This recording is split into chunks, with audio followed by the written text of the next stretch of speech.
Hello everyone. I'm doing this video in response to a lot of the things I'm seeing on social media in regards to the Democratic nominee, Joe Biden, and how everyone is responding to him. And I'm going to give this from an ADOS, black perspective, uh, and also from an energetic perspective in terms of how the energies work. And they work in all aspects of life. They work the same way in life. Now, the thing that I'm going to share with you, just going to give you a little bit of background, is in each and every moment, we're always creating some kind of result or some kind of outcome. And it's always based on our choices, our actions, our thoughts, what have you. So, in in that creation, you can create from two states of being. One is anger, fear, and the other is being unconditionally accountable, responsible, simultaneously with self and others. Why am I sharing this? Because it is very important to understand these two different states of being because they both produce very different outcomes. And if you want a certain result, it's very important to know the state of being that you're in so you can attain that result. Now, with ADOS, okay, American Descendants of Slaves, we're wanting reparations. We're wanting a black agenda, we're wanting reparations. There's things that you have to do to be accountable and responsible to receive that. Now, again, reparations isn't about a gift or a payment or whatever. It's about repairing the harm that was caused by the policies and systems of this country that were intentionally created to place black people, American descendants of slaves, at the bottom and keep them there no matter what harm was created, what harm was caused. So, in a responsible society, when you cause harm to somebody else, you repair that harm, as what's happened with the Native Americans when harm was caused to them. This country stepped forward and gave the Native Americans reparations. So it's about maintaining that responsible tradition. So, how does this all tie into the candidates and to voting and all of that? It ties in because if you are wanting something, if somebody is wanting something, they have to be accountable and responsible on their end to do what's required to achieve it. So, how does that fit in exactly? We have two candidates. One is the current president, Trump, and the other is Biden, the Democratic president. There's a lot of sayings, talk, or whatever online about we got to get Trump out of office. We got to get Trump out of office. We got to get Trump out of office. No matter what, because it's just going to ruin the whole thing. We got to get Trump out of office.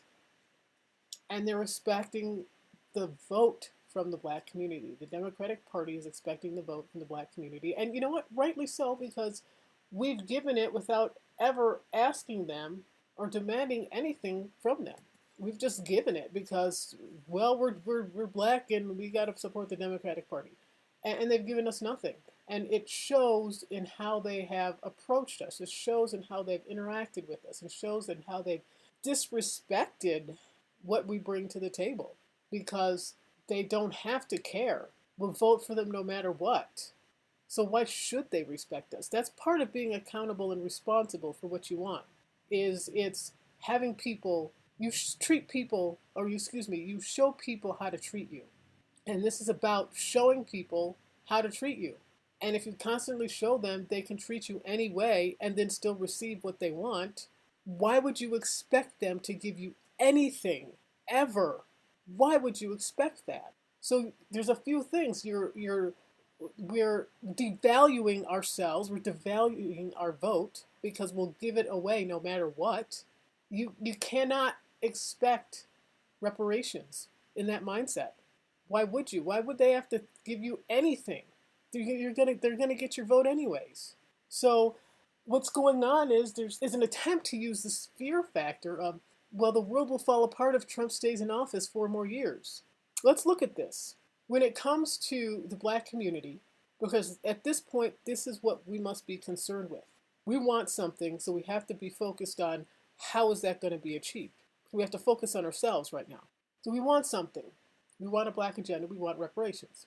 Right now, we're not requiring it because we have so many black people say we got to get Trump out of office, and we don't care what Biden has done. And if you have looked at his history on what he's done, you would be appalled. You'd be insulted that the Democratic Party would have put this guy forward and still expected your vote. You would have, if you had any kind of self-respect, you would have been insulted. It's like, you give me this and you expect my vote. And, of course, why wouldn't they? We've trained the Democratic Party because we will vote no matter what happens to us, and what we receive, or what we don't receive anything. And even at this point, illegal immigrants are now placed in higher priority than we are. I mean, that is how much we have trained the Democratic Party to devalue us. They have illegal immigrants. They put more into giving illegal immigrants than an agenda than they do us. They don't have to care about us. Think about it. Think about what we have created, the kind of relationship we have created with the Democratic Party because we have not demanded anything from them. That's on us. We have to take ownership of it. It doesn't mean judge it. It doesn't mean right or wrong. It's just, it is what it is. So what are we going to do about it? Well, voting through fear is not the answer, and it won't change anything. And here's why. Fear, like I said, at any two moments in time, we're either creating through anger, fear, or we're creating through being unconditionally accountable and responsible simultaneously with self and others. Now, when you create through anger, fear, when you make choices through anger, fear, what happens is you create some form of loss, lack, illness, stress, struggle, strife, sacrifice, and you create a result that is not long lasting. It does not have longevity. When you create through being unconditionally accountable and responsible, you have grace, ease, abundance, health, happiness, hope, I already mentioned abundance. Okay? It's an energy where you can have it all. You don't have to sacrifice. Whereas if it's anger, fear, you're sacrificing something, one thing to get something else, because that is what that energy creates. That's the only thing you receive from that energy. And you receive what I said with, grace, ease, and abundance when you're being unconditionally accountable, responsible, simultaneously with self and others. That's the only thing that energy can give you.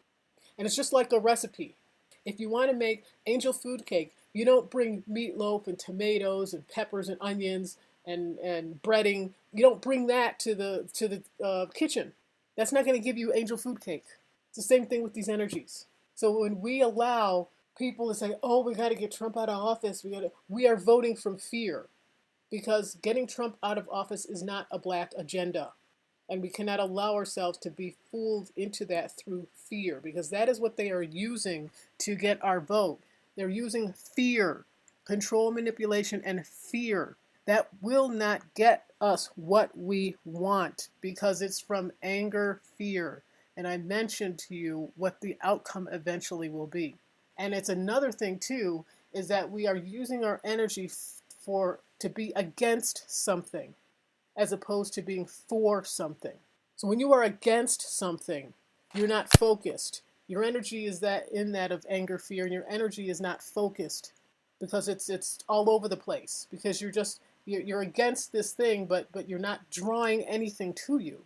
And so what you're pushing is you're pushing this your focus on the negative of something. And that's what you'll be drawing to you, and it's not going to be what you want. So what will work in our best interest is to remain solid and focused for something, and not through fear, but through being unconditionally accountable and responsible simultaneously with self and others. So simultaneously means we are unconditionally accountable and responsible, and we hold the other side unconditionally accountable and responsible. So in this situation, we hold with no black agenda, no vote. And we allow the Democratic Party to be responsible for earning our vote. So if they don't come to us with a black agenda, then they aren't serious about our vote. They haven't done the thing that's responsible and accountable to earn our vote. Now, I said unconditional. That's a very important component in this. What is it? What do I mean by unconditional? It means we don't judge.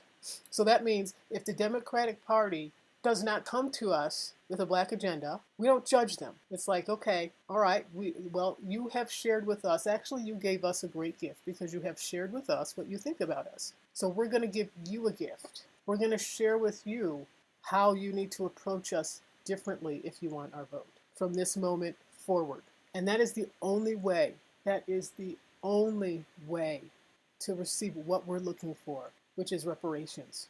And whatever party has the insight and brilliance to bring that forward, that's the one that will receive our vote. So again, to make change in our community, for our children, for our grandchildren, for our great-grandchildren, it's our responsibility to teach the Democratic Party. We're starting with the Democratic Party because they need our vote.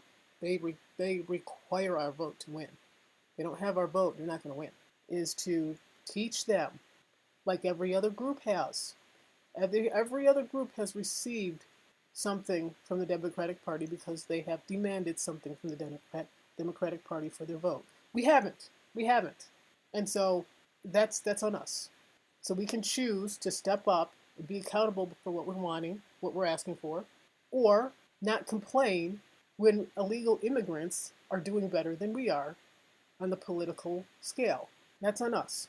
What do we want? We have to be willing to take the responsibility and accountability of what we want. And that is holding on to and being for no black agenda, no vote. Anything less is not going to give us what we want. You cannot vote through fear. You cannot vote through what will happen if Trump stays in another 4 years. Because let's face it, what's happened with these last 4 years? How our situation hasn't been all that different in the last 4 years. It's been the same dealing with systematic white supremacy. You might say, well, some of us, we're seeing it more and more. Yeah, that's true, but it was always there. And you can't change something in an illusion. And if the illusion of a post-racial society had to be, the post-racial society rose glasses had to be ripped off our faces, then it's a good thing. Because we can only move forward from the reality and not from the illusion that, we don't have to deal with race. This country was founded in race. It was founded in race.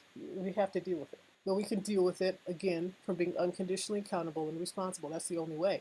Anyways, I just wanted to share this because it's really important we don't get manipulated, controlled, manipulated, and fear of what's going to happen if Trump is in office another 4 years. I'm more afraid of what will happen if Biden is in office another 4 years because, frankly, we really will have even solidified even more into the Democratic mind, that they can do whatever they want to us and we'll still vote for them. So I'm actually more afraid of what will happen if we vote for Biden and put him in office. Then they'll have no reason whatsoever to ever give us any kind of agenda. Why would they? With the candidate they put up that has a horrible history, a racist candidate they put up that has a horrible history toward the black community with the '94 crime bill and other bills that he's supported, why? And we still would vote for them? Why would they even respect us? You can't respect somebody that you spit on and step on and they still accept you. You can't. It's biologically or psychologically impossible to respect someone that you sit on or spit on and step all over, and they still welcome you with open arms. You can't psychologically respect them. So are we going to continue to allow ourselves to be the Democrats, to be spit on and stepped on by the Democrats? Or are we going to say, hold on firm to no black agenda, no vote? It's our choice. What is it that you want to do? What do you want? That's really the question. What do you want? What do you want for your children, your grandchildren, your great-grandchildren, your progeny, for the next several generations? What do you really want?